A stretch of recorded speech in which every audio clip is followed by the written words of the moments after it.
turn us on. So as I was saying, I'm extremely excited for today. I realized I'm going to have to change some of the language in the manual, because I think I set this up to be kind of a daunting task. And in some ways it is for people at the start, but I'm hoping by the time you finish this exercise, you're actually going to be feeling very different about any debt that you may have. And you're going to start feeling empowered about what you can actually do about it and starting to make changes with it. So yesterday I realized I forgot to mention that as you start getting your assets together in the manual, and a couple of you already emailed me and said, oh, well, we've taken the next step and we've inputted them into our net worth tab. So that's great. That was a piece of the assignment yesterday. So if you haven't done that yesterday, all you're going to do is you're going to take the data that you collected yesterday on all of your current assets, and you're just going to put it in here. Now, I don't know if any of you want to share with me via chat, or if you want to vocalize during our call what showed up for you, if anything, if you were able to get current valuations, if it was a little bit more of a challenge than you had originally anticipated. Does anyone want to weigh in on that experience, or do you want me to continue on?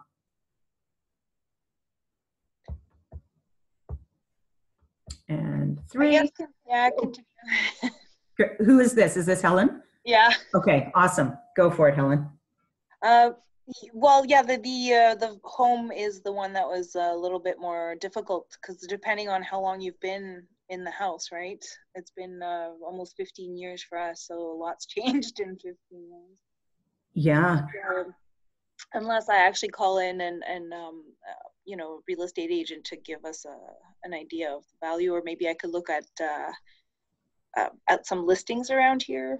Yeah, so there's definitely, those are great options. You can call in a realtor, right? There's no commitments with realtors. You know, you can say, I'm interested in the value. I'm interested in seeing what's happening in this space that we're in. I've got a client that's got a retail, not a retail, oh my gosh, what do we call it? A rental property.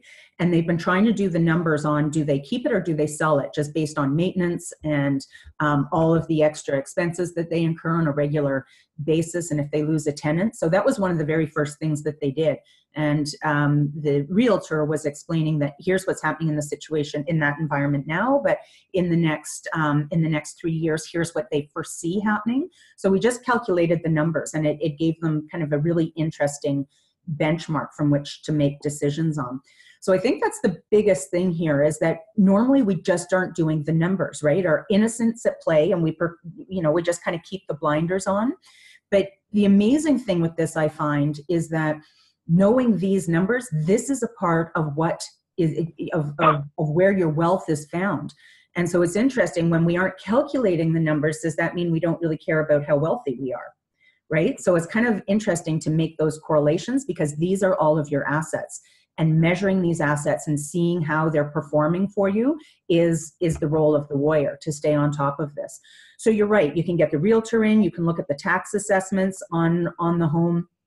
We can certainly take some benchmarks, and for now you can do that. This is why in this example I'm showing you here, I've, excuse me, I've highlighted it in yellow, because this is going to be one of those action items that I'm going to put in my follow-up actions at the end of the week, to say, okay, I've put in a benchmark here, I've put in a holder, but I know that I want to fine tune this, and I know that I want to really dial in and see what see what our property is actually valued at now. And, it's interesting, because when you look at the value of your home now, and you divide it by the number of months or years that you've had it, you're going to see what your average rate of return is on it.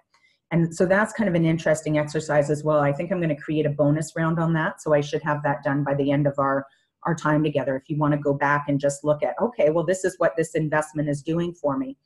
Now, the caveat with this is, and I should speed up here because I haven't even gotten to our exercise today. The caveat with that is that your investment might be, as a property, it might be, appreciating at 3, 4, 5, 6%. I think I saw an article that came out of the Globe and Mail yesterday on property values in Toronto that have gone up to 7%. But What do we need to deduct from that? Anyone? Don't know. Interest. Oh, Right? right. So we're not getting our mortgage free and clear. So for Right. some of us, your interest might be 3%. We've had really low interest rates for a long time. Some of you might even be sitting at 2%. In 1980, our mortgage rates went up to 22%. 22. So this is a really important reason to do our numbers again. And we're going to talk about it a little bit more tomorrow when we start planning our new budget. When we have extra cash, or if we're starting to plan on what we can do with those investment dollars, it might be in your best interest to take that investment budget and actually get the house paid down.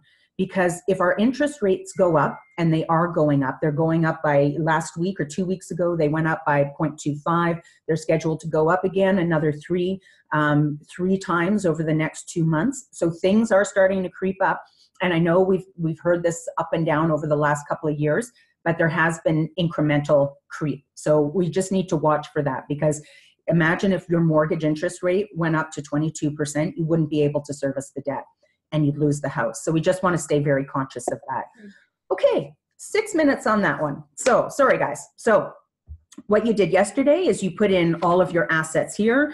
And so now you've got a total of what all of your assets are, which is fantastic. And I think, yesterday I put in that example for you that, one teacher that I was working with didn't even realize that she had been collecting pension money. She'd been setting aside pension money, which was being matched by her employer, and had no idea that, she was sitting on this extra boatload of cash. So important to take a look at. So step one for you today, to calculate our net worth, we obviously take our assets, but now we need to deduct the liabilities from those assets. So here you can list all of your current liabilities, anything that you owe. So what's outstanding on your mortgage, if you have anything outstanding on a vehicle, if you have lines of credit. Here you can list each credit card if you want, or you can do credit card number 1, TD Visa, credit card number 2, Scotiabank, whatever they may be. Maybe here it might actually be better for you if you separate them out, and I'm going to show you why in a minute. If you have investment loans, believe it or not, people do grab loans to start investing. They can get a loan at 3% and they feel that they can get that investment making 7%. So at the time of it, they're actually making 4. Anyways, we won't get into that. But if you've done that, this is where you can put it. You can also change these line items, right? So you don't need to keep them as what they are. So there you go. If you've got a student loan, so these are just some examples of, when I've worked with clients, some of the debt that they're currently carrying. Any pay advance loans in here, any sort of overdraft. If you've got overdraft on an account, make sure that it's in there. Any CRA back taxes. So I know that for a lot of business owners, this is on their debt repayment plan because they've just been taking what they can out of the business. They haven't been calculating for the taxes. And then CRAs come knocking and said, excuse me, you owe us this money. So put that in there for sure. I've seen this before in RRSP home buyers plan. If that doesn't resonate with you, you can actually just delete these two if they don't resonate with you. So they're just cleaner for you. If you have any recreational vehicles in here that you still need to pay for, trailers, what are they called? ATVs? I don't know. Sea-Doos, I see that a lot in Saskatchewan. If you have any money owed to friends and family, put this in here too. So all of your debt, you're just going to list it all here, and you're going to put over here the amount outstanding. So if you bought your vehicle, and when you first bought your vehicle, it was $25,000, that is not the number you're putting in. You're actually just putting in the current amount that is owed. Is that clear for everyone? Clear as mud? Yep. All right. Sorry, I'm just going to take a little pause here. I see a chat. Repairs and maintenance. Sorry, Cindy, do you mind clarifying on repairs and maintenance? I'm just curious what we need to chat about here if there's a question on repairs and maintenance in the budget.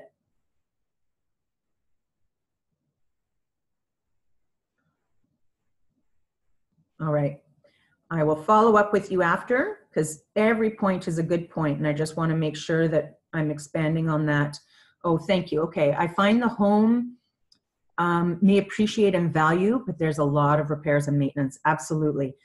So we need to budget for that for sure, right? And so we, you know, when we look at our budget tomorrow specifically, I don't know if this chat stays open on your screen. Oh, are you seeing my screen, everybody? Is that the big screen? Watch me panic, eh? Deer in the headlights. Oh, the chat went big. You'll notice here that, you know, in your current budget, you may not be budgeting for maintenance or condo fees or repairs in the house. Tomorrow, we actually will start to budget for that. So you're right, it's an expense, and we need to start budgeting for that one for sure. But right now, for the asset, we're just going to take the value of your asset. And if any of you've done renovation work or improvements on the house, that's actually valuable for you to get an appraisal done afterwards to make sure that you know, not even afterwards, do it before. So before you do the improvement, make sure that you're checking with a home appraiser to say, this is the work that we're anticipating doing. This is the cost of it. Can you let us know what the resale value would be on the house based on this work? And appraisers will do that, and they'll let you know if it's a worthwhile investment or not, if you're looking to sell the house. But it's also important for you going forward to understand the true value of the house. Okay, so assets, liabilities, we're going to list them here. Now, I'm going to take you on a little bit of a detour. I want you to scrap in your manual. It is suggesting that you go to this debt tab.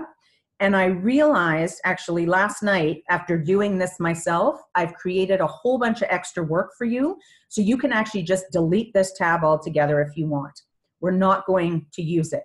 Instead, what we're going to do is we are going to use the debt calculator. Now, this calculator, it is in your manual, and it's the exercise after, but I realized that, again, I'm just getting you to list everything twice, so I don't want to create more work for you. So here's what you're going to do.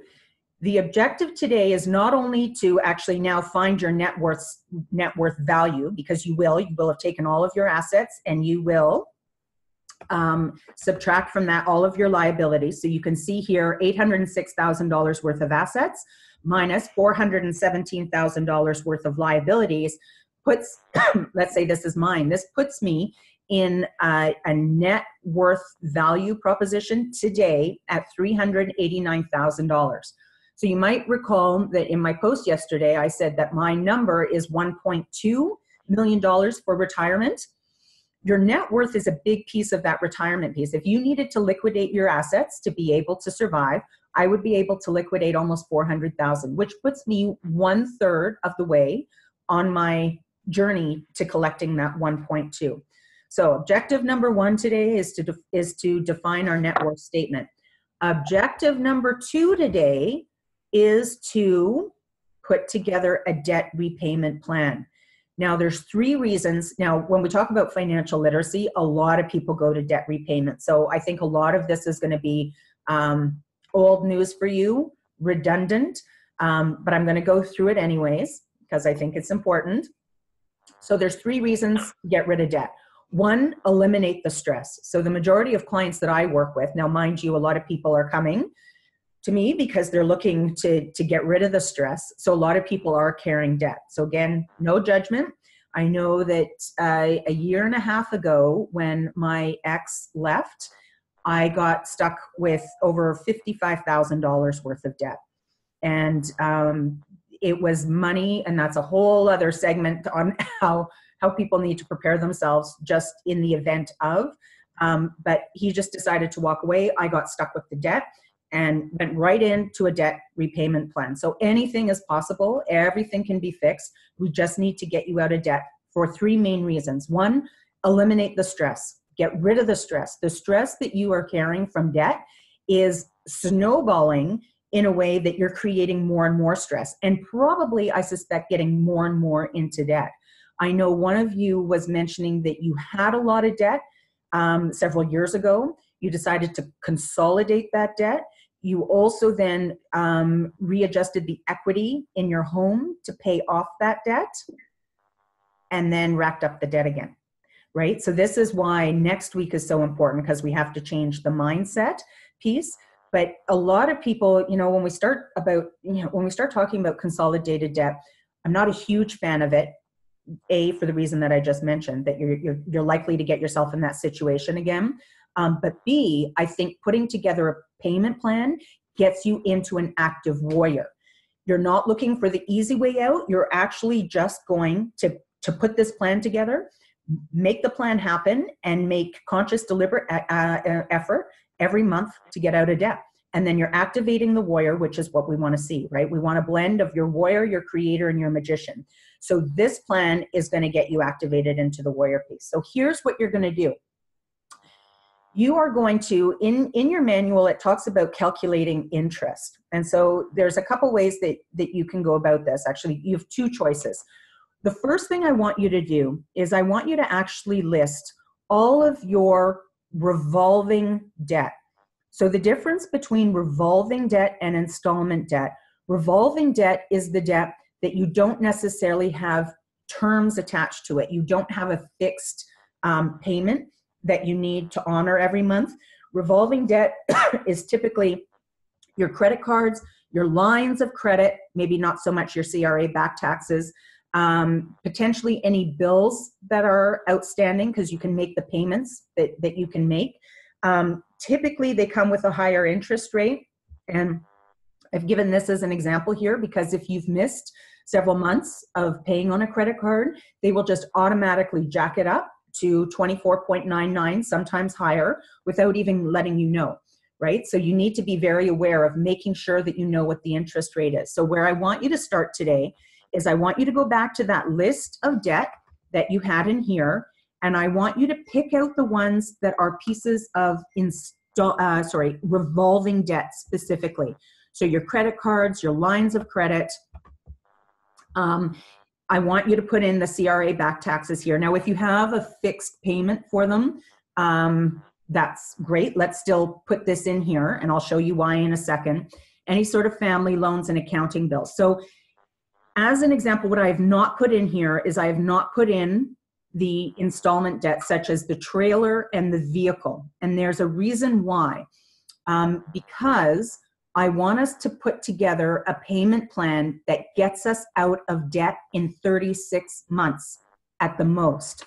With installment debt, such as vehicles and trailers, they oftentimes, with installment debt, you can't pay out faster, right? They've said it, this is a 5-year term, you're paying $250 every month, this is your interest, this is what you need to honor. Now, it might be worth your while to call them, and this could be a follow-up action later in the week, to call them and say, is there any penalty to repay earlier? Because then if there is not a penalty to repay, we can put them on the debt payment plan as well and accelerate those payments. So step one, you're going to list all of your revolving debt down here. You're going to list the balance, and these two pieces you have in your net worth statement, right? So over here, you've got all of this information. That's easy for you to do. You're going to carry it over into the calculator. The next thing that you're going to have to find, and sometimes this is a challenge for people, is what is the current interest rate? Your credit card should be easy. Your line of credit you can probably find online. And if you don't do online banking, I encourage you to take a look at that. It simplifies everything. CRA, everybody's got a different situation there, if that's even an issue for you. Typically family loans, right? Love money, there's very little interest there. Any sort of bills or vendor bills, oftentimes they will start to charge interest on delinquent accounts. So you'll have to just see what that interest rate is.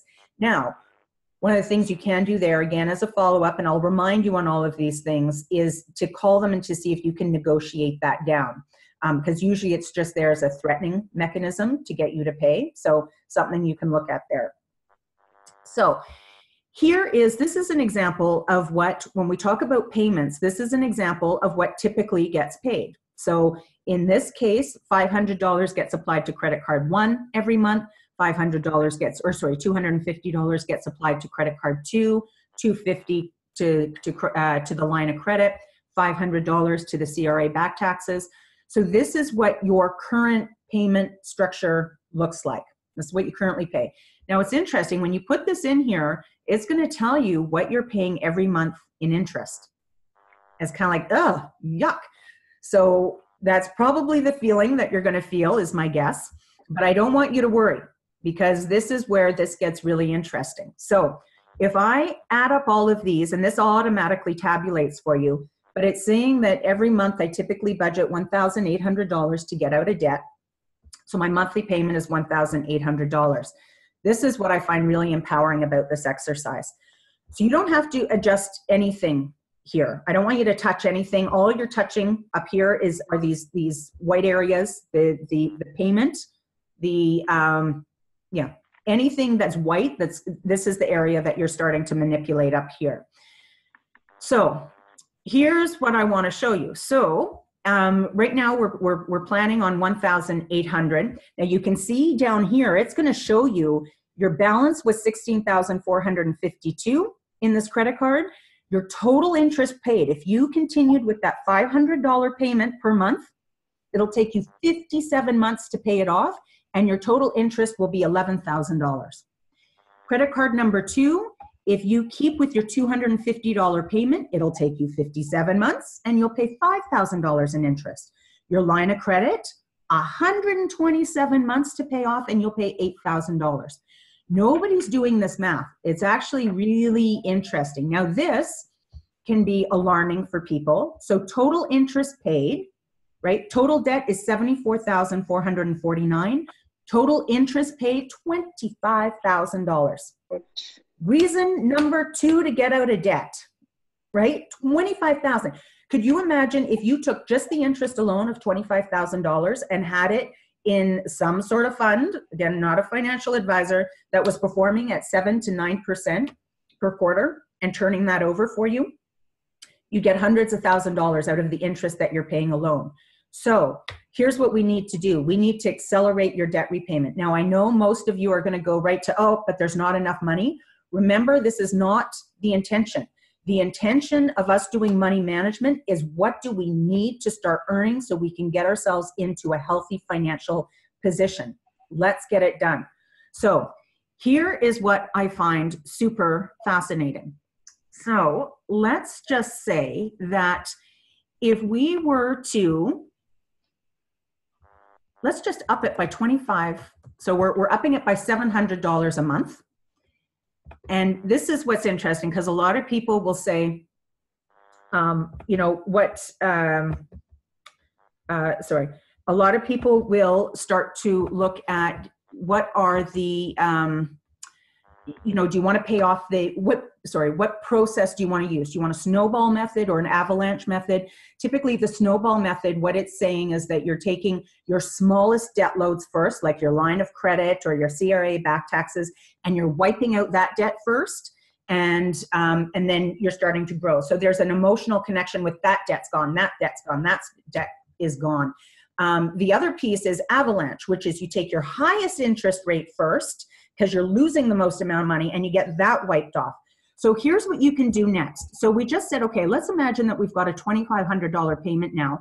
Now, here's where you get to play around a little bit. So let's say if we did a snowball effect, so you just have to go here, 26, and start picking your options. If we did a snowball effect, it's basically saying that, okay, the accounting bill, that was the lowest interest. It would take you 4 months to pay off. And then you are paying interest of $8.70.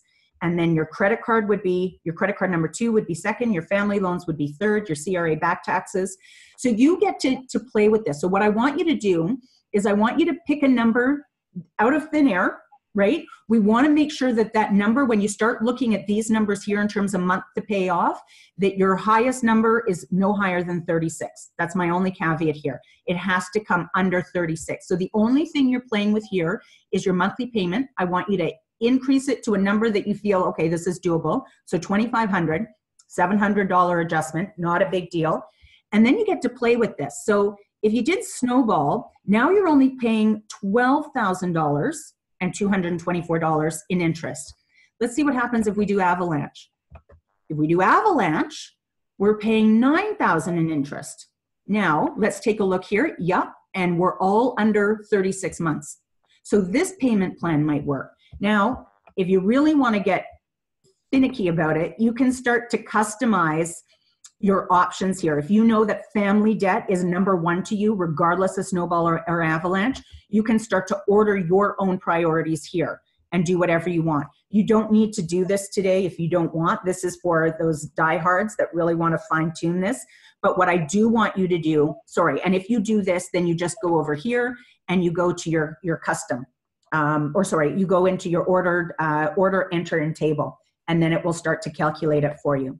So I hope I'm not confusing you. The steps that you do, I want you to input your revolving debt in here, your balances, the rate of interest, and your current payment that you already make. That's going to probably show you that it's going to take years to pay off and exorbitant amounts of interest. So then you come back here to monthly payment, and I want you simply to put in a number, increase it to a number that you feel is doable to start off with. But then when you look down here, that all of your debt is taken care of, it's all wiped out within 36 months. Then you just get to choose if you want to do avalanche or snowball. In this case, avalanche is where I want to sit because I'm only paying $9,000 in interest versus $12,000 of interest, right? So what will happen then, and this is for you, we don't need to put this into your budget, but on the second tab, there's nothing for you to do in here. On the second tab here, it's just showing you your payment schedule. That's all. So now every month you can sit down and you can say, okay, this is what's due this month, this is what's due this month, and then I want you to check it off. So, sorry, I forgot to show you one other little thing here, is just your balance date. So I put this as January 1st, 2018. If we change this obviously to 07, sorry, my number lock. 7/11/2018. Right now, under your payment schedule, it's going to adjust all these dates for you in terms of when you should start making payments. I'm just trying to figure out what happened here. I'll go back and figure that out. This is what happens when you go on the fly. Okay, so does that make sense? Oh, I know, sorry. This is month and then day. That's what happened. Don't you love being on the fly? There you go. So now it's saying starting December 2018, these are the payments that I need to start making. So now you might not want to put in today's date because you want to make sure that you've got some time to get through the mindset piece and the motive piece, and that come January 1st, 2019, you are ready to make these payments because you're starting to bring in the money and you're starting to set this aside and make this the priority. All right, I've given you a lot today. This one, again, is both a little, I don't want to say daunting, but at the beginning when you see the interest that you paid, you're like, oh, this is a little scary. But hopefully at the end of this, it's like, wow, I don't need to make a big change to the debt repayment, right? It's not a big change at all. But I can still then save close to $15,000 and I can get myself out of debt in under 3 years instead of it taking the 7 as per the original plan. Does that make sense for everybody?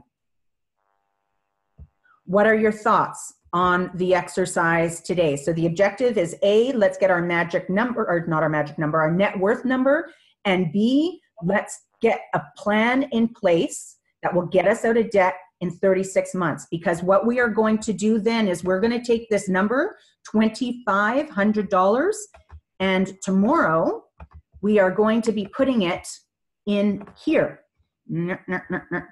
Debt repayment. Instead of 18, it now goes up, no, not 250, 2,500. So I saw a chat come in. Let me take a peek. Chat, chitty chat. Would you have a debt repayment tool for business? So that's, you know what? You can use this exact same one, Johnny. I'm trying to think here. You would actually just, so I would encourage you to do this personally for your personal budget and any personal debt. And then for your business expenses, I'd put in the exact same thing. Now, again, most, if they're term loans, You're going to have to double check the fine print on many of the term loans. They do not allow you to repay early. I know with BDC, you can repay 10% of your principal on the anniversary date, an additional 10%. But normally this is how banks make their money. So they usually stick with it unless it's a line of credit. But you can do this exact same thing just with your business loans. It works the exact same way. And yeah, you can do your snowball or your avalanche. So great question, Johnny. Any other questions? I'm excited for this one. This one's usually daunting for people. And then when they say, oh, okay, it's only $700 extra a month, let's do it. Let's do it. Okay, any other feedback? All is quiet on the chat line. Oh, one more. Can you explain plan A, B, and C? Absolutely. So let me just minimize this. So under right now, as you know, this is our current budget. This is what's happening currently for us. So as an example, this is my current budget. I've got my income plus a child support there. I put in all of my expenses. According to this budget, I'm in the hole $2,298 a month. This is not going to work. This is not sustainable. It's not healthy. It is not, yeah, there's no way that this plan works. So tomorrow, what we will actually be doing is we will be doing a plan A.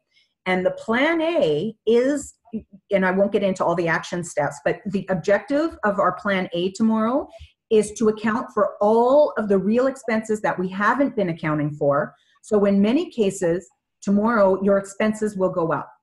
Your expenses will probably go up because we haven't been budgeting properly, which means that by the time we add up everything here and we see our total expenses, this total expense line minus the income that our partner brings in, that's fixed, will now show us what we personally need to be earning to get ourselves into a financially healthy position. So that's our plan A. Our objective together this week is putting together a healthy plan A. Now your other columns, plan B and C, is that when you really start to get this and you start to understand how all of your numbers come together, I want you to start thinking about, okay, well, you know, now that I understand how to do this, and now that I know that I'm starting to create these numbers. So for example, I mentioned that client that, you know, needed, she was at 3,000 or 4,000 a month. She needed to be generating 12,000 and change. And then she got herself to 12,000 and change. And she's like, wow, I realize that it's just my own limitations that I've been putting on myself. So she's like, well, what happens if I was actually putting more into investing and I was actually budgeting now for extra travel? So you're in putting all of those things together, then it showed her a new earning number. So your plan Bs and your plan Cs are for when you get the hang of this and you actually really want to start dreaming now, because you realize that you have just been keeping yourself stuck. It's that simple. Your situation right now is all because of what you've been doing, and most importantly, because of what you've been thinking subconsciously. It's all the decisions that you've been making from a subconscious perspective that have kept you where you are. And next week, we just start to blow all of that out of the water. So as you start to see changes happening, and as you start to see the power that you have to create more revenue and more earning, you're like, why stop at 12,000, right? But the thing is, most people might just say, oh, I want to make 2 million. But then they have no intention as to where that 2 million is going. So it doesn't always get created. Once you understand where every penny is going to get placed, it becomes a lot easier to create it because you have intention behind it. So, you know, Dave Ramsey talks a lot about a zero-based balance, and that's ideally what we're working for here in plan A and B and C, realizing that every dollar that comes in is going to go out to a very specific outlet. We are not going to be sitting with a balance, because if we sit with a balance, it means that we're not respecting the money that's coming in. I hope that makes sense for everybody. I know it's a lot to wrap your head around, because I get a lot of clients that are really proud that they've got this huge balance at the end, but we don't want the balance. If we have a balance, are you putting it towards investing? Are you putting it towards savings, right? Are you starting to create more vacations and hobbies and experiences and adventures for you and your family? So that's the idea, is the zero-based balance for everybody. Respect the money. Absolutely. Absolutely. I love it. respect the money, an homage to the money. And that's what it's all about. You respect the money, it'll respect you when it comes in. It's amazing to see. I can't wait to start hearing about your stories. Okay, I've taken you 5 minutes over. I'm sorry, there were some really great questions there. Thanks everybody for the chats. Yesterday I sent out an email. I'd love to see your spreadsheets. I just want to make sure all of your formulas are adding up properly. I know there's actually been several of you that have under earning, let me just scroll up so I can show you. Under earning, we started to, I've seen several of you starting to put in other earnings under here, and that doesn't get formulated here because this is only net and we're only adding up your gross because we've deducted the deductions in expenses. So if you want me to double check all of your formulas, please just send it to me because tomorrow's really important because we have to plan from your current place of net balance there. So I'll leave it at that. Send me what you have. Obviously, you send it to me in confidence. My goal is to have all of them done tonight and to get them to you for tomorrow morning if there's any small adjustments to make. But other than that, you can pretty much scrap this tab because I've gotten you to double up on your effort and you don't need to do that. So other than your net worth tab and then this debt calculator, that's all you're using today, and have a lot of fun with this. I think you'll really enjoy this one. I know I do. I could play with it all day. But I'll leave it there. Thanks, guys. We'll see you tomorrow. Thank you. Okay, bye for now.